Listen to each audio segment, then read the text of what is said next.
Hello and welcome. My name is Al Barrows, and this is UFO-Disclosure, the podcast that's meant to show an average person's reaction to all the UFO, UAP news from everywhere and anywhere. Today, I'd like to relate something that I saw on Weird World. It's about a UFO the South African Air Force shot down in 1989 over the Kalahari Desert. On May the 7th, 1989, it is claimed that the South African Air Force had shot down a UFO over the central Kalahari Desert. Apparently, radar had been tracking the craft that had flown up from the Antarctic. When they arrived at the scene, they found the following: a crater of about 150 meters in diameter and around 12 meters in depth.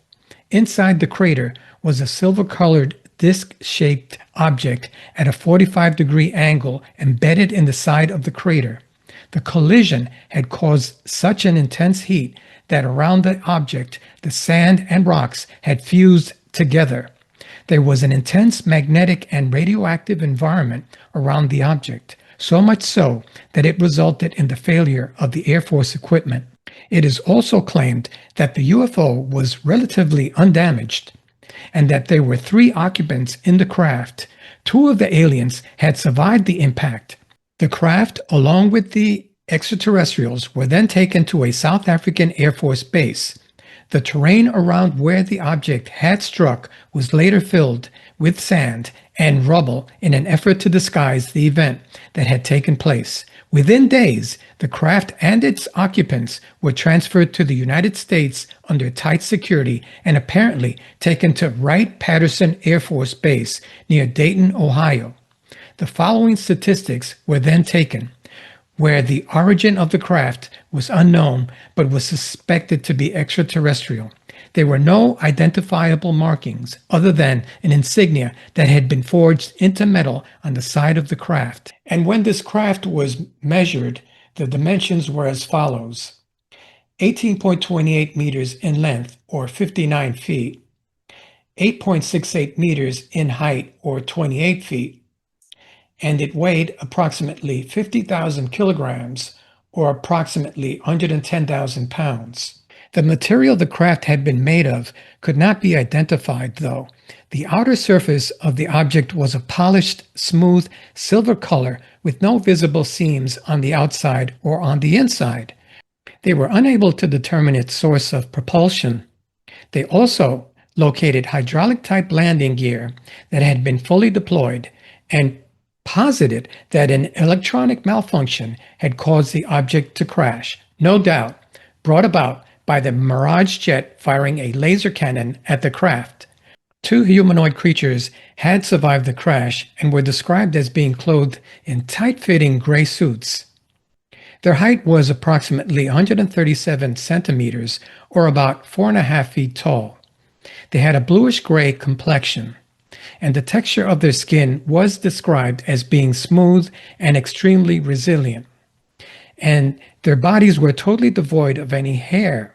Their head was oversized in proportion to their bodies, with a raised cranium area with dark blue markings extended around their head. They had prominent cheekbones, and their eyes were large and slanted upwards towards the side of their face. Their eyes had no pupils. The nose consisted of 2 small nostrils, and their mouth, which is a small slit, was devoid of any lips. They had a wide jaw compared to human proportions. They had no ears, and the neck was very thin compared to humans. Their arms were long and thin and reached below their knees. The hands consisted of only 3 digits, and they were webbed with claw-like nails. Their chest and abdomen were covered in a scaly red skin. They had small, narrow hips and short and thin legs. They had no exterior sexual organs, and their feet, like their hands, consisted of 3 toes that were also webbed but had no nails. When they were offered various types of foods, they refused to eat, the reason being that the food being offered was either unsuitable or their digestive system was totally different to ours.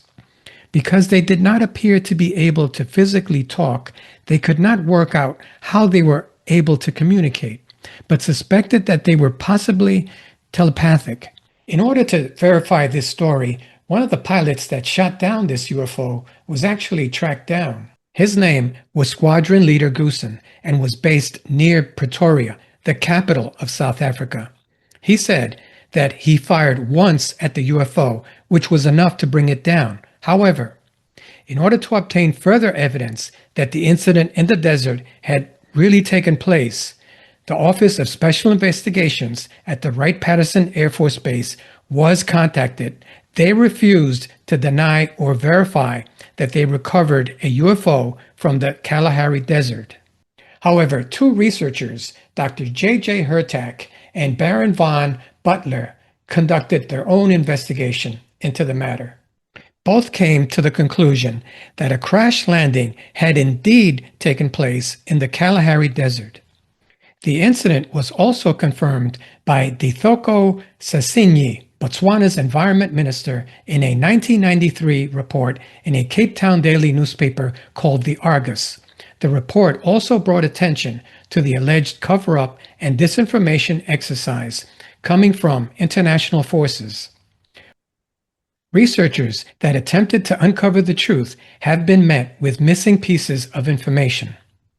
There was a female scientist who was working at the Groot Schuur Hospital in Cape Town, South Africa at the time of the Kalahari Desert crash, who now lives in Europe, who claims to have been present at the hospital when an autopsy had been carried out on the third deceased alien body that had been recovered from the crash.